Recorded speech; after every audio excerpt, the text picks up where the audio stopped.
Bueno, José, muchísimas gracias por acordarme un poco de tiempo, ya sé que estás con muchísimo trabajo. Si nos puedes detallar en pocas palabras el papel del IGN en esta emergencia volcánica en La Palma. Bueno, el Instituto Geográfico Nacional desde el año 2004 es el responsable de la vigilancia volcánica y de la alerta volcánica en España y en particular obviamente en Canarias, que es el territorio volcánicamente activo, y como tal pues desde octubre de 2017 venimos dando avisos a los gestores de PEVOLCA, al director del PEVOLCA, diciéndole que había una actividad sísmica que se venía registrando a una profundidad grande de más de 20 kilómetros y que no era detectable desde ningún otro punto de vista, o sea, no había ninguna anomalía que se midiese en superficie. Esto se produjo varias veces hasta que el 11 de septiembre de este año registramos ya una actividad sísmica en el entorno de los 15 kilómetros, que ya sí venía acompañada de una deformación en superficie y que con rapidez migró a la superficie. Entonces nosotros como institución responsable somos los que ponemos en conocimiento de los gestores de la emergencia la ocurrencia de una actividad sísmica anómala y una deformación anómala, y a partir de ahí se desencadena, se dispara todo el sistema de gestión de la emergencia.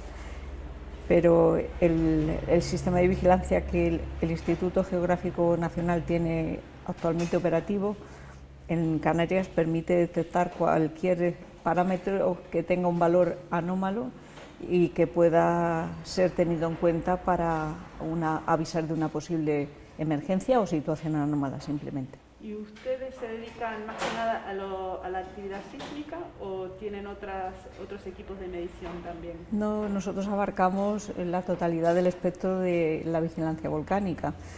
Obviamente nuestro fuerte es la sismología, también la deformación, pero desde que asumimos en el año 2004 la vigilancia volcánica teníamos que contemplar también la geoquímica y tenemos una unidad de geoquímica que hace pues desde muestreos de gas y de agua, en caso de Tenerife, de las fumarolas, y de agua en todas las galerías que tienen una información que pueda ser de interés para ver el estado del acuífero como cuerpo que absorbe los posibles gases que se liberen de una intrusión magmática inferior. También tenemos estaciones que nos permiten hacer un control de la emisión de radón-tarón o de CO2 difuso y hacemos campañas de medida de estos parámetros. Claro. Pero ahora durante la emergencia tenemos aquí a otros cuerpos haciendo el muestreo en primera línea, o sea, tenemos a cuerpos como el IGME, el UME, que están ahí con todos los equipos. ¿Ustedes trabajan bien con esas instituciones? ¿Hay buena coordinación? Por supuesto, cada institución tiene un papel y ese papel se coordina en el caso de la investigación o de los científicos en el comité científico que está presidido o coordinado por un miembro del puesto de mando avanzado, en este caso es la responsable del puesto de mando avanzado, y en esas reuniones que son diarias las instituciones muestran la información que tienen. Unos tenemos datos, otros tienen imágenes, otros tienen análisis de muestras, cada uno da la información que tiene con el fin de acercarnos lo máximo posible al estado del sistema volcánico, que es lo que después se pasa al comité de dirección para que puedan tomar las decisiones que permitan minimizar el impacto de una erupción que tenemos la desgracia de que sea urbana sobre la sociedad. Y esa coordinación, o sea, ¿están todos funcionando bien? Porque a nosotros nos hablan de tensiones, de problemas. Eso, si estamos en una erupción volcánica, tendría que ser rodar sobre seda, ¿no? Bueno, yo creo que todas las situaciones de emergencia nunca ruedan sobre seda. Ni las emergencias sanitarias, ni las emergencias volcánicas, ni las emergencias de ningún tipo. O sea que realmente, y los científicos estamos acostumbrados a discrepar, porque la forma de avanzar la ciencia es la propia discrepancia. Pero sí es verdad que es muy fácil llegar a elaborar un consenso que se plasma en el informe. O sea que es verdad que todos tenemos nuestro papel que todos defendemos lo que pensamos, pero siempre se llega a un consenso sin dificultad. No sé, como he dicho anteriormente, para ser ecuánime en mi trabajo y estar concentrada en él, no suelo atender ni a los medios de comunicación ni a las redes sociales y por lo tanto estoy ajena a todas las discrepancias que pueda haber, pero sí puedo decir como miembro del comité, que llevo ya más de 70 reuniones en este comité, que alcanzar el consenso es fácil y que los datos que se tienen se muestran y luego se vuelcan de la manera que sea posible por la institución que cada uno se responsabiliza de sus datos en el informe. Muy bien. Vale, entonces todas las instituciones, incluido el Involcan, CSIC, todos están aportando a este esfuerzo. Cada uno aporta a medida de lo que tiene, porque hay instituciones que no tienen instrumentación, otros que sí tienen, otros tienen drones, otros tienen... Cada uno aporta lo que tiene en la medida que puede aportarlo, porque por ejemplo, por poner un ejemplo, es difícil de mantener instrumentación en una zona que tiene una frecuencia de caída de ceniza alta. Entonces hay días en los que esa instrumentación no se puede, no funciona porque no tiene alimentación, o otros días no se puede volar el dron, o otros días no se puede conocer, por ejemplo, la emisión de CO2 porque ha llovido o porque es difícil utilizar una patrullera o un helicóptero. Entonces, en la medida que las condiciones lo permiten, los datos dentro del comité científico se comparten con las peculiaridades que cada institución tiene. Pero, repito, que los datos están para valoración por parte del comité y es sencillo llegar a un acuerdo, a un consenso en el informe que se realiza todos los días. Eso es muy importante porque a veces la impresión desde fuera puede parecer, o nos han comentado, y estaría bien tener tu opinión, que es una erupción que nos cogió desprevenidos, o sea, muy rápido y sin tener los mecanismos activados, digamos. Bueno, desprevenido como sociedad no nos debiera de pillar, porque es un archipiélago volcánicamente activo y por lo tanto una isla que es de las más jóvenes, como la isla de La Palma, no nos debiera de pillar desprevenidos. Otra cosa es que estemos sorprendidos, pero no desprevenidos. Y en el sentido de la desprevención y prevención, pues ya desde el año 2010 hay un sistema, un plan de emergencia volcánica del Gobierno de Canarias para hacer frente a las anomalías volcánicas o a los fenómenos volcánicos, que después de la erupción del volcán Tagoro en el año 2010 se vieron las disfunciones que este plan tenía y se corrigieron en versiones posteriores, que es lo que se ha puesto en práctica en la erupción de Cumbre Vieja en el año 2021. Pero desde octubre del 2017 ya estábamos avisando de que había una situación que, claro, los fenómenos geológicos se desarrollan en tiempos que pueden ser muy largos para los humanos, ¿no?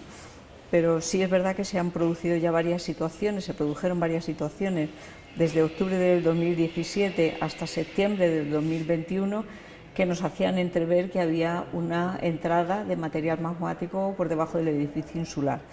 Además, cuando el 11 de septiembre detectamos no solo esta actividad sísmica que ya se había puesto en conocimiento en sucesivas veces tanto al comité científico como al comité de dirección, o sea que ya sabíamos todos los que intervenimos en esta emergencia, conocíamos que había una situación peculiar en la isla de La Palma. Lo que sí ocurrió el 11 de septiembre es que esas características de esa sismicidad fueron diferentes, se encontraba mucho más somera que las veces anteriores, que venía acompañado de una deformación y además esa migración no se concentró en pocos días, sino que perduró en el tiempo y cada vez alcanzando profundidades menores. Entonces sí se pudo establecer un escenario espacial, el sitio donde la erupción podría tener lugar si llegaba a la superficie estaba bastante bien definido. Sabíamos que era una situación que se aceleraba su evolución y que por lo tanto el marco temporal era corto, pero no se pudo establecer el cuándo simplemente se dijo que era un fenómeno que era inminente. Y en este sentido, dentro del plan de emergencia, pues ya el día 18 se empezaron a dar charlas a los términos municipales, a la sociedad, a los habitantes de los términos municipales que se verían afectados, que eran El Paso y los Llanos de Aridane, como así ha sido, y se comenzó por parte de los gestores de la emergencia a evacuar las personas que tenían problemas de movilidad, porque sí es verdad que la mayoría de los ciudadanos se podían, y así fue, se autoevacuaron el día de la erupción, pero hay personas que tienen unos problemas de movilidad y que estos ya fueron evacuados el día de antes para su tranquilidad. Claro, pero y su seguridad, claro, porque sí, es una emergencia muy difícil evacuarlos.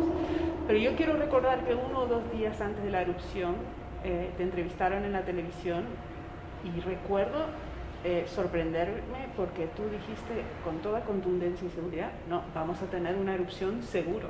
Sí, es que lo sabíamos, ya te digo que sabíamos que era inminente y sabíamos dónde, lo que no sabíamos era exactamente el cuándo, pero que era un proceso que estaba, es como cuando tienes la rotura de un cristal de un coche, que empieza por un puntito y de repente ves que empieza a crecer y eso es imparable.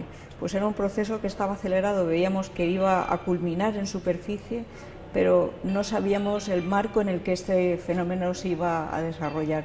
Y esto fue lo que no pudimos decir, pero teníamos la seguridad dentro de un fenómeno en la naturaleza, es que está por ahí. ¿Quieres que lo corto? Gracias, perdón. Entonces, hubo un fallo en el plan, porque la luz del traffic light, ¿cómo se dice? El semáforo. Sí, el semáforo, perdón, seguía en amarillo. Porque no pudimos definir la ventana temporal. Si hubiéramos dicho, pues en 48 horas, en 72, va a tener lugar la erupción, hubieran cambiado me sale ahora el color code, ¿cómo es? El color del semáforo. Pero como no pudimos establecer la ventana temporal, pues no se cambió, pero sí se empezaron a tomar medidas que era del siguiente color del semáforo, como era la evacuación preventiva y las charlas a los ciudadanos. Sí, pero los ciudadanos si vieron una luz amarilla igual pensaban que tenían tiempo y hay gente que tuvo solo 15 minutos para evacuar, están un poquito como traumatizados con ese tema de los 15 minutos. Sí, es verdad que de la parte de la gestión de la emergencia yo no debo de hablar porque yo formo parte del comité científico, pero no del comité de dirección. Entonces yo lo que puedo es decirte lo que el comité científico dijo, que es hay una erupción en curso, va a afectar al valle de Aridane y en esta zona, pero no podemos decir el marco temporal. De las decisiones al otro lado del comité director, yo no te puedo informar porque las desconozco, no asisto. Claro, porque la luz al final la cambia esa otra parte, pero a nosotros nos dicen, es que a nosotros los científicos no nos dijeron que había que subir el nivel de alerta. Yo no sé quién dice eso, la verdad, lo desconozco. Yo sí te puedo decir que nosotros informamos sobre, bueno, y además es que los informes son públicos, están en la web del Gobierno de Canarias y ahí se recoge la inminencia de una erupción y del otro lado no te puedo decir porque es que no lo conozco. Ni siquiera sé quién tiene que decidir eso. O sea, yo sé mi papel, el papel del Instituto Geográfico Nacional y en realidad del Comité Científico, pero del resto de papeles dentro del plan, que es un plan que está pensado sobre todo en la parte de gestión de una emergencia, que puede ser tan grande como esta, que dura en el tiempo y que afecta a muchos órdenes de la sociedad y de muchas infraestructuras que afectan a la vida de la gente. Toda esa parte operativa yo no la conozco. ¿Tú has leído el plan? Yo he leído la parte que me toca del comité científico y la imbricación que tiene el sistema de vigilancia volcánica del Instituto Geográfico Nacional, del Centro de Vigilancia Volcánica que tenemos que montar, que es este que estáis viendo aquí, y de la portavocía del comité científico hacia el comité de dirección, pero toda la parte operativa en su conjunto yo no me la he leído porque es que no me importa, yo sé el papel que tenemos que tener y sabemos cómo ejercerlo, pero del resto lo desconozco, la verdad. Y de la parte que te toca, la redacción de las luces verde, amarillo, naranja, roja y los pasos a seguir, ¿te parecen correctos? Bueno, eso los gestores de la emergencia elaboran el plan con la asesoría y la experiencia, asesoría propia y de los científicos que se integran dentro de la gestión de la redacción de este plan y sobre todo de la experiencia del hierro. En el hierro se vio que un semáforo de 3 colores se quedaba corto, la conveniencia de tener un semáforo de 4 colores, de definir dentro de cada color distintos niveles que permitieran adecuar la gestión de un territorio que es, o sea, que tengas una erupción en una zona de la isla de La Palma no tiene por qué afectar en absoluto a otras zonas y antes no se contemplaban nada más que semáforos, por ejemplo, insulares, ¿no? Es distinto la tierra del mar.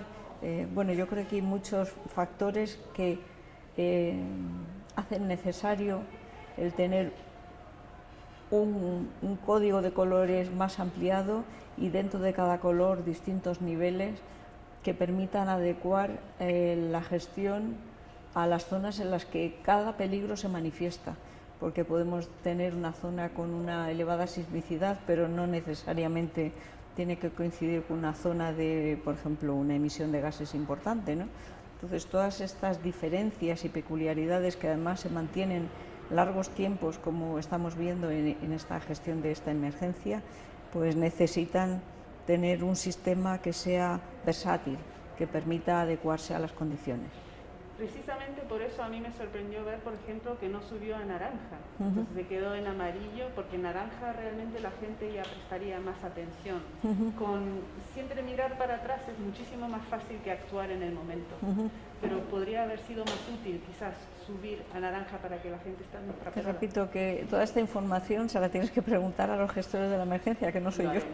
No te preocupes, lo haremos. Okay. También uno de los comentarios que se nos ha hecho es que con las instituciones que están haciendo el monitoreo aquí ha habido más preparación al monitoreo que a la gestión de una erupción. ¿Te parece justo ese comentario? No entiendo la pregunta, ni o tan sea, siquiera. Que se ha invertido mucho en monitorear lo que es la actividad sísmica y tal, pero no en pensar qué hacer si realmente hay una erupción. O sea, a nosotros, por ejemplo, el presidente nos dijo, esta situación nos ha desbordado. ¿Tú te sientes desbordada por esta erupción? A nivel científico-técnico, no. A nivel social, evidentemente, es una erupción que afecta a una de las zonas más pobladas de la isla de La Palma y más florecientes económicamente.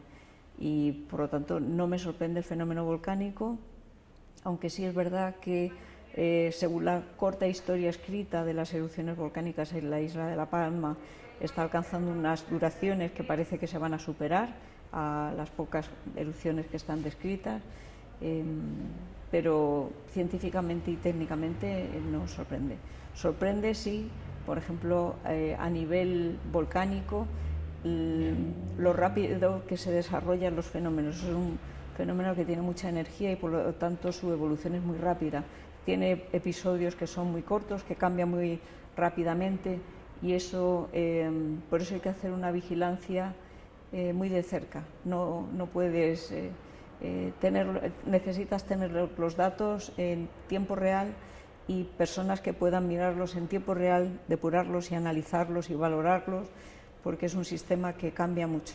De hecho, nosotros escogimos este centro en el que estamos ahora porque no solo permitía desarrollar nuestro trabajo, sino que nos permitía tener un control visual del edificio volcánico que consideramos que es necesario siempre, pero más en un fenómeno que, como es este caso, esta erupción que tiene mucha energía, como está demostrando, aunque solo sea por lo que dura. Sí. ¿Has tenido todos los recursos que te han hecho falta? Siempre se hacen falta más. Esto es una norma y si alguien dice que no necesita más, es que no conoce lo que es tener más cosas, ¿no? pero por supuesto cuantas más instrumentación tengas y cuantas más personas con formación tengas integradas en el grupo, pues sería mejor, pero los recursos al menos han sido suficientes. Todo a más es mejor, evidentemente. Y mirando para atrás un poquito, hemos hablado por ejemplo del hierro, que fue la primera emergencia así de urgencia volcánica que hemos vivido, y eso para ti fue duro, creo yo, y la gente, las críticas fueron hasta personales. Bueno, yo creo que en el hierro el poner un sistema por primera vez en funcionamiento, además en una isla que no tenían un conocimiento histórico de tener erupciones ni submarinas ni subaéreas, pues hizo que las cosas al principio fueran más complicadas.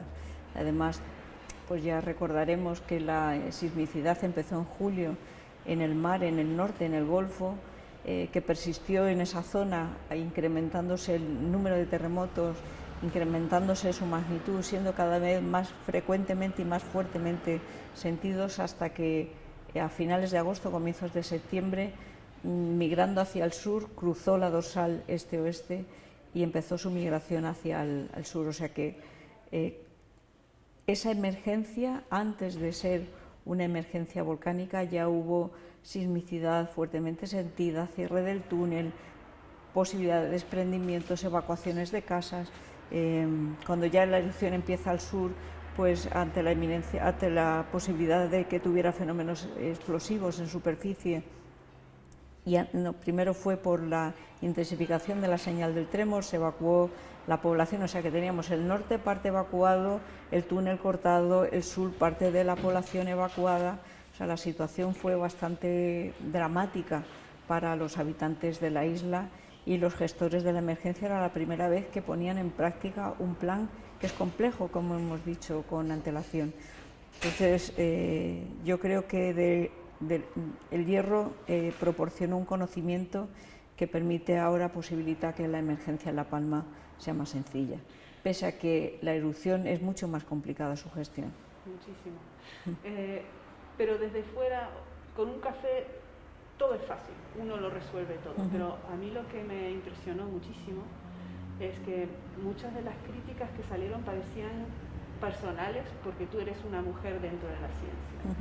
Y afuera se han estado publicando muchos papeles sobre mujeres que dan su testimonio como vulcanólogas y las dificultades que han tenido como mujer dentro de la ciencia. ¿Tú en algún momento has tenido o te has sentido acribillada por ser una mujer dentro de la ciencia? Bueno, en cuanto a la gestión de la emergencia, no, pero sí, por ejemplo, en los comienzos, incluso como estudiante, ya se notaban diferencias entre los estudiantes y las estudiantas, entre los profesores y las profesoras. Luego sí que es verdad que en el Instituto Geográfico Nacional ahora ha cambiado mucho el panorama, pero cuando ingresamos tanto Carmen López como yo, pues había pocas mujeres dentro de puestos de responsabilidad en el Instituto Geográfico Nacional. Las emergencias es verdad que suelen ser emergencias llevadas por los cuerpos de seguridad, por los gestores de la emergencia, que mayoritariamente suelen ser hombres, ¿no? Pero esta emergencia es verdad que dentro del comité científico el peso que tienen las mujeres es mucho más grande que el que tuvieron en el hierro. En la gestión de esta emergencia también hay mujeres involucradas con puestos importantes dentro de la propia gestión, y yo creo que hay un aire diferente. Las mujeres somos mejores para trabajar en grupo, creo, y esto se nota incluso en la propia gestión de la emergencia. Sí, y sobre todo aquí en Canarias, que también nos han hablado, y lo hemos vivido nosotros en carne y hueso, que hay un problema de testosterona y de ego y de competitividad en la ciencia. ¿Eso ha interferido en el trabajo? Yo creo que eso, bueno, y la historia sí lo está empezando a reconocer. La ciencia ha sido un territorio masculino mayoritariamente. Es en las últimas décadas cuando las mujeres están empezando a tener el papel que debieran de haber tenido reconocido durante muchas décadas, y que por la sociedad, por el momento, porque es verdad que era difícil encontrar trabajo para las mujeres que eran madres de familia, ¿no? Unos puestos importantes. Pero yo creo que estas cosas, con el tiempo, quizá tarde, porque no debiera haberse producido nunca, pero al menos se debiera de haber empezado a solventar este problema mucho antes, pero estamos en el camino de cambiarlo, y el cambio más importante empieza dentro de la propia familia. O sea, que las familias den a sus hijos una educación que permita contemplar la evidencia de que somos, dentro de las diferencias, porque cada uno, no entre hombres y mujeres, sino que cada ser es diferente al que tiene enfrente, pero que todos tenemos los mismos derechos. Cada uno tiene sus habilidades, pero todos tenemos los mismos derechos. Y esto se tiene que empezar desde las familias, desde los colegios, los institutos, y de ahí daremos el salto a la sociedad en su conjunto. Hay que cambiar muchas cosas en los comités de dirección y en los órganos de gestión que permitan dar el papel que tienen que tener las mujeres, porque hasta ahora es verdad que, por ejemplo, en tribunales de valoración de puestos de investigación, me refiero, no de justicia, no se contemplaban las peculiaridades que puede tener una mujer que durante su carrera de investigación tiene que parar un cierto tiempo porque tiene un hijo, y se valoraba igual el currículum de un hombre durante 10 años que de una mujer que en esos 10 años ha tenido 2 hijos, y esto evidentemente tiene que ir cambiando con el tiempo, y estamos en el camino de ello, pero todavía queda bastante por recorrer. ¿Y por qué es importante? En este tipo de situación, porque a mí me interesa muchísimo, en esta situación de emergencia, ¿qué aporta una mujer que cambia quizás la química de las decisiones y las conversaciones que se están teniendo? Yo creo que mayoritariamente, por supuesto también hay muchas mujeres que requieren un protagonismo, ¿no? Pero en general las mujeres, como he dicho anteriormente, trabajamos bien en grupo, y no buscamos el personalismo, sino el trabajo en grupo, y que el trabajo sea lo mejor posible con la contribución que cada uno pueda dar. Entonces yo creo que lo que aportamos es un conjunto, más que un conjunto homogéneo, más que un conjunto de unidades. Creo que esta sería la definición mejor. Y eso es lo que me gusta mucho de lo que está pasando aquí, que hay tantas mujeres en posiciones de responsabilidad. La comandante, la que lleva el puesto de mando avanzado, es una mujer. Sí. El ICME, y eso realmente creo que es muy interesante. Entonces, ¿podemos decir que el ego en la ciencia, por favor, no? Yo creo que el ego en general de la sociedad no. Y en la ciencia tampoco, en No. situaciones de emergencia. Claro. No, todo aquello que requiera trabajar en grupo, un escritor o un pintor o un músico, un artista en general, puede tener ego porque trabaja con su creatividad y de manera casi individual, aunque incluso los músicos necesitan un equipo técnico, ¿no? que les permitan hacer unos conciertos, ¿no? Pero todo aquello que requiera un trabajo en grupo, los egos no son buenos. Es que vemos, por ejemplo, en las redes, y hemos hablado con académicos de fuera también, que les sorprende muchísimo ver que en las redes, por ejemplo, hay ciertas instituciones o grupos que trabajan casi en base del selfie al lado del volcán, por así decirlo. ¿Te parece responsable eso? Bueno, yo ya he dicho anteriormente que por tranquilidad, yo ni veo redes, ni veo medios, ni televisión, ni prensa escrita, nada. Entonces, si tú me lo dices, pues la valoración que puedo hacer es que los selfies son personales, pero desde luego poca contribución pueden hacer a la ciencia. Exacto. Pero entonces, en términos de lo que publica el IGN, que hemos hablado de que ponen trabajo que hacen en el campo para informar, ¿cuál es el pensamiento que ustedes tienen detrás antes de publicar eso? ¿No es buscar atención al grupo o es informar al ciudadano? Pues yo creo que hay una parte que hay que dar visibilidad institucional, pero lo más importante es que los ciudadanos conozcan lo que se hace en la vigilancia volcánica y lo que vemos que está ocurriendo en el volcán. Entonces, todos los días emitimos una noticia que contiene información de los datos que nosotros manejamos y lo acompañamos esa noticia pues de imágenes del trabajo que vayamos haciendo cuando instalamos una cámara o cuando hacemos una ruta RTK para ver deformaciones del terreno, cuando hacemos observaciones de la altura de la columna o de la altura del cono. Yo creo que todo esto está bien que lo conozcan los ciudadanos, porque si no parece que la vigilancia volcánica nos la sacamos de una chistera, y no, hay un conjunto de instrumentos que tienen que estar operativos y un conjunto de trabajos que hay que realizar todos los días para poder brindar al comité científico la información que consideramos que deben de conocer para poder valorar adecuadamente el estado del sistema volcánico. Y creo que la sociedad es un derecho que tienen, porque nosotros, tanto nuestro trabajo como la instrumentación se obtienen de los presupuestos generales del Estado y, por lo tanto, con la contribución de todos los ciudadanos, y tienen derecho a conocerlo. Y además, la forma de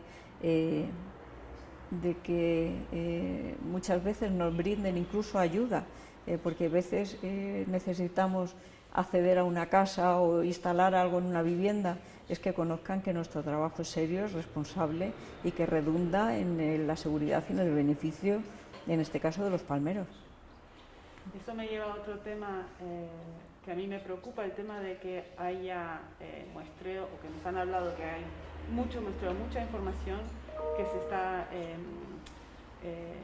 teniendo con fondos públicos, y se entiende que eso se usa ahora para la emergencia, porque lo más importante es que ustedes lo valoren y tengan acceso a eso, y que no estén todos los doctor volcanes del mundo mirando eso y opinando, porque eso quita la atención, ¿no?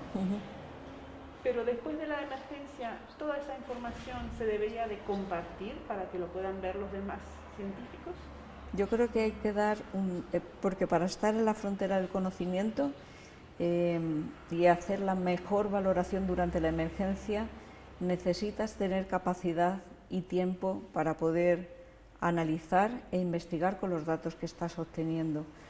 Entonces, yo creo que establecer, una vez que la emergencia termine, un periodo de carencia para que los investigadores del Instituto Geográfico Nacional mejoren su conocimiento del fenómeno volcánico y mejoren las capacidades de análisis en tiempo real y en depuración de esta información, creo que es necesario. Pero una vez pasado este periodo de carencia, que incluso los datos obtenidos a cargo de proyectos de investigación tienen ese periodo de carencia, pues tienen que ser públicos, evidentemente. O sea, todos los datos de todas las instituciones públicas tendrían que ser públicas. Pasado el tiempo de carencia que cada institución establezca, claro. Y si, por ejemplo, una institución quiere tener un trato favorecido con otra institución de fuera, y hay otros científicos frustrados porque no tienen acceso a esos datos. Sí, es verdad que la colaboración tiene que ser con las personas con las que habitualmente colabora, y si nosotros tenemos grupos, por ejemplo el Instituto Geográfico Nacional, con los que venimos colaborando desde hace muchísimos años, y se nos plantea el colaborar con una institución que no conocemos en el mismo ámbito, pues lógicamente vamos a apostar o priorizar aquellos con las personas o instituciones con las que venimos colaborando desde hace mucho tiempo. Pero eso no es óbice para que, si se plantean líneas diferentes de investigación, toda institución es bienvenida, siempre. Y además también está el caso que si hay más personas que estudian los mismos datos, podría salir nueva ciencia, ¿verdad? Bueno, es que de unos datos el análisis puede ser tan distinto que los mismos datos valen para muchísimas cosas. Entonces, la propiedad de los datos o el salvaguardar los datos para uso propio tiene que tener un periodo, como hemos dicho, de carencia. A partir de ese momento tienen que ser libres, porque con esos mismos datos no solo se pueden hacer los trabajos que nosotros hacemos, sino que se pueden hacer muchísimos otros, claro. ¿Y ese tiempo es para que ellos puedan publicar, o ustedes publicar un paper con esos datos, o es simplemente cuando acabe la erupción y la emergencia? Tiene que ser un poco posterior, porque durante la emergencia solo hacemos emergencia. solo hacemos emergencia. Y entonces, cuando termina la emergencia, que esperemos que ya no dure mucho más, tenemos que tener el mismo tiempo que tiene cualquier investigador que tiene un proyecto de investigación, que es, pues no sé cuántos años son, la verdad es que lo desconozco la cifra en concreto, pero no tenemos ninguna diferencia. O sea, nuestros datos, una vez que termina la emergencia y pasa el periodo de carencia, son libres. Claro, perfecto. ¿Qué podríamos haber hecho mejor? Pues yo creo que se ha hecho bastante bien. Por supuesto, cuanto más recursos de personas y de instrumentación tengas, a lo mejor algo se podría haber mejorado, pero precisamente la dificultad no es la obtención del dato, sino la valoración. Y por eso el PEVOLCA, el Plan de Emergencia Volcánica, requiere un comité científico que otros fenómenos, que otros peligros de la naturaleza no tienen. El fenómeno volcánico es muy difícil de hacer una valoración y requiere no solo de los datos de todas las instituciones que puedan aportar datos, sino de todo el conocimiento que se pueda tener. Y entonces la ocurrencia de erupciones como La Palma lo que permiten dar es un salto de calidad de conocimiento y que beneficiará no solo a las emergencias volcánicas en Canarias, sino en general en el mundo. Es de las pocas erupciones monogenéticas que se han instrumentado desde el comienzo, absolutamente. Y todos estos datos, creo que la comunidad científica se beneficiará de ellos, como así ha sido en el caso de la erupción del Hierro, y permitirán mejorar los sistemas de vigilancia, ver las carencias que se han tenido ahora, permitirá mejorarlo y permitirá mejorar los sistemas de análisis y de interpretación. Claro, y aquí estamos con un vecino, Tenerife, con una población urbana más elevada, más densa población. Tendríamos que, en base a lo que hemos aprendido aquí en La Palma, tendríamos que revisar el plan para Tenerife. Bueno, el plan es el mismo, no hay diferencias. Es verdad que a nivel insular cada isla, pues, a nivel del Cabildo, puede tener su plan de emergencia, pero el que se pone operativo de manera inmediata es el plan de emergencia del Gobierno de Canarias. Es difícil tener...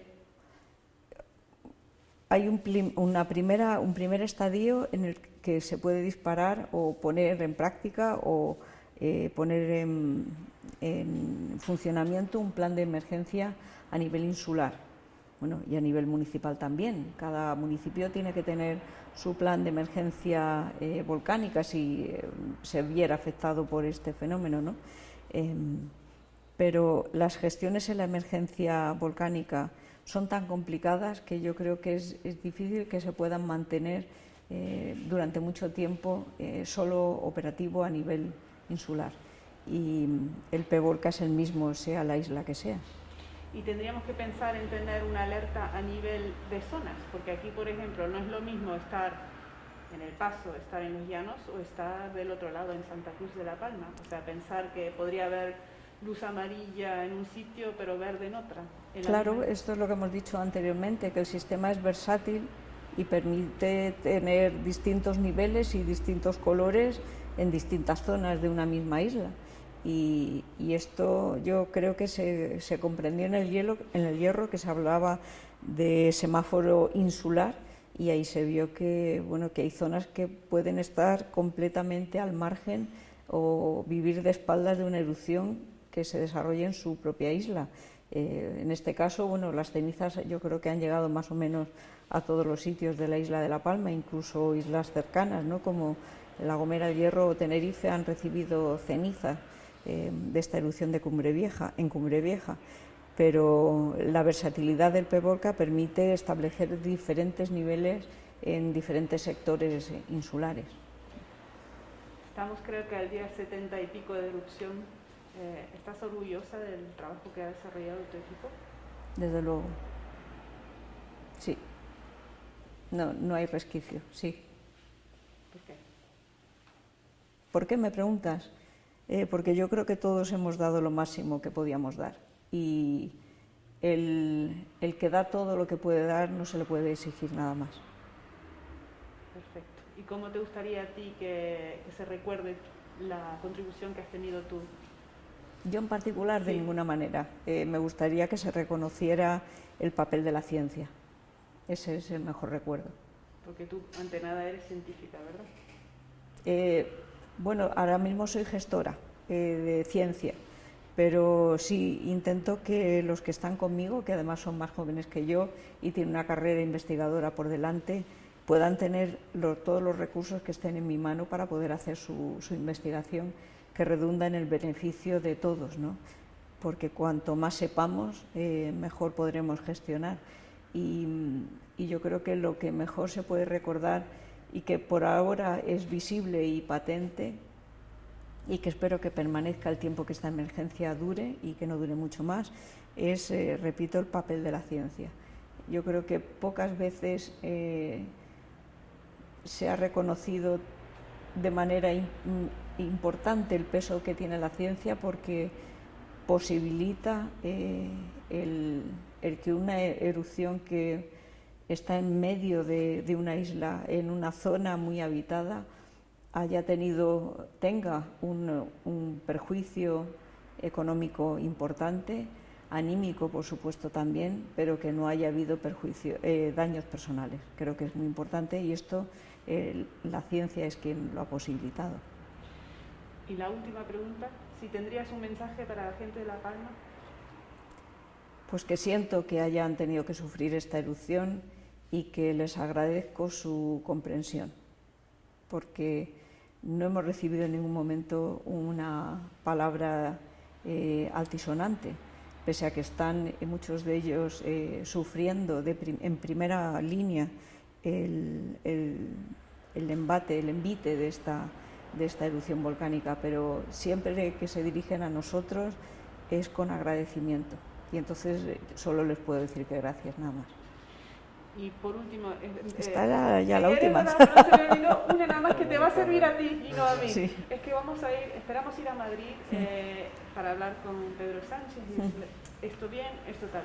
Desde tu punto de vista, desde el gobierno central y como institución de IGN, si estuviera aquí Pedro Sánchez, ¿tienes algo que pedirle? ¿Hay algo más que necesitas? ¿Necesitas más recursos? ¿Qué le tengo que pedir de parte de Pues usted? que comprenda que dentro de la administración hay tareas que requieren una gestión diferente y que todos los que estamos en el Instituto Geográfico Nacional implicados en la gestión en contribuir a la gestión de esta emergencia, es como si fuéramos científicos bomberos. Estamos aquí desplazados y dentro de una administración clásica es difícil de manejar esta situación de personal científico, técnico, que está desplazado meses, tiempo fuera de su casa, con unas jornadas largas, y simplemente que se reconozca esta singularidad, nada más. Perfecto. Muchísimas gracias.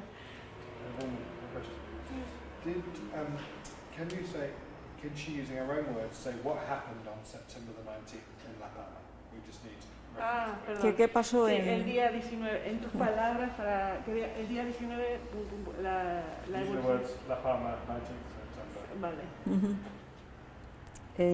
Pues el 19 de septiembre, que era después de la ocurrencia de un terremoto grande, que según las crónicas históricas y nuestra experiencia en el Hierro, hay un terremoto, una calma corta y después puede empezar el fenómeno eruptivo en superficie. Pues ya teníamos personal desplazado de la isla de La Palma y empezamos a organizarnos ya para poder venir, porque sabíamos que la erupción estaba en camino. Bueno, ya lo sabíamos antes, pero ya teníamos la certeza de que era realmente inminente. Cool. And have we got reference of the footage we got yesterday of what she was doing? ¿De qué hago yo cuándo? When she was on with the Pevolca. Lo de Pevolca, el día a día que siempre estás en Pevolca. Algo. Sí. Sí, habla. O sea, el día a día mío. Sí, sales en la tele hablando, porque así es como se te conoce y estaría bien que te hablen, que te Bueno, pues mi día a día aquí en la isla de La Palma comienza elaborando un documento que se vierte, bueno, lo elabora en general Carmen López y cuando ya no puede lo hago yo, que luego se valora por el grupo del Instituto Geográfico Nacional, que nos reunimos todos los días a las 8:30 de la mañana. A las 9:30 empieza el comité científico, que se prolonga hasta las 9 menos cuarto hasta las 12:30. Ahí empieza el comité de dirección y yo soy portavoz del comité científico al comité de dirección y terminamos con la rueda de prensa a las 2. Este es toda la mañana completa, es mi trabajo. Y luego, después de comer, en general procuramos ir al campo para poder conocer de primera mano los sitios afectados, los tipos de coladas, que nos lo cuenten los que día a día lo están viendo y terminamos por la noche, ya, no hay más. El día es mañana reuniones, trabajo si es posible, campo, que no son muchos días posibles, pero bueno, cuando lo es, lo aprovechamos para conocer de primera mano qué es lo que está ocurriendo, aparte de verlo por las ventanas. Haces bien en no Finally, could you reference where we're sitting, please, just so I can reference all the noise? ¿Dónde ¿Qué? estamos? Por el tema del ruido, que estamos aquí, pero al lado de la carretera, porque claro, como se oye mucho coche, ¿dónde estamos? Este es el CABE, que es el Centro de Atención y Vigilancia de la Erupción del Instituto Geográfico Nacional, que al principio lo habíamos puesto en el Centro de Interpretación de Caños del Fuego, pero cuando la erupción comenzó y las coladas fueron evolucionando hacia allá, nos trasladamos aquí. Este es un local municipal que nos han cedido y en el que desarrollamos nuestros trabajos diarios, desde las reuniones primeras de la mañana, el análisis de los datos, el arreglo de las estaciones, montar puntos de todos los ordenadores de análisis para recibir los datos y poderlos analizar. Este es nuestro centro operativo, por decirlo así. Y estamos en el mirador de Tajuya, que es el punto que es desde el que se ve mejor el volcán, que todas las televisiones y los medios de comunicación están encima de nosotros en la plaza, porque es el sitio del que mejor se ve. Este es nuestro centro. What is this here? Esto es donde recibimos, para visualizarlo así de un golpe, toda la información sísmica. Estas son todas las estaciones que tenemos montadas en la isla de La Palma, con sus registros en tiempo y en frecuencia y la sismicidad que se ha ido localizando en las últimas jornadas. Arriba tenemos una cámara visual que está instalada en la zona de Cabeza de Vaca, está en paralelo con una cámara térmica que nos permite hacer un seguimiento sobre todo de la actividad durante la noche. Aparte que está en una zona que es difícilmente visible desde el valle, porque está en la zona este del cráter del cono principal y aporta información que a veces es interesante conocer, no solo el proceso, sino el tiempo en el que se ha desarrollado, y toma imágenes cada número determinado de minutos y nos permite hacer un seguimiento de la evolución de los fenómenos de las nuevas zonas de emisión que se abrieron hace unos días.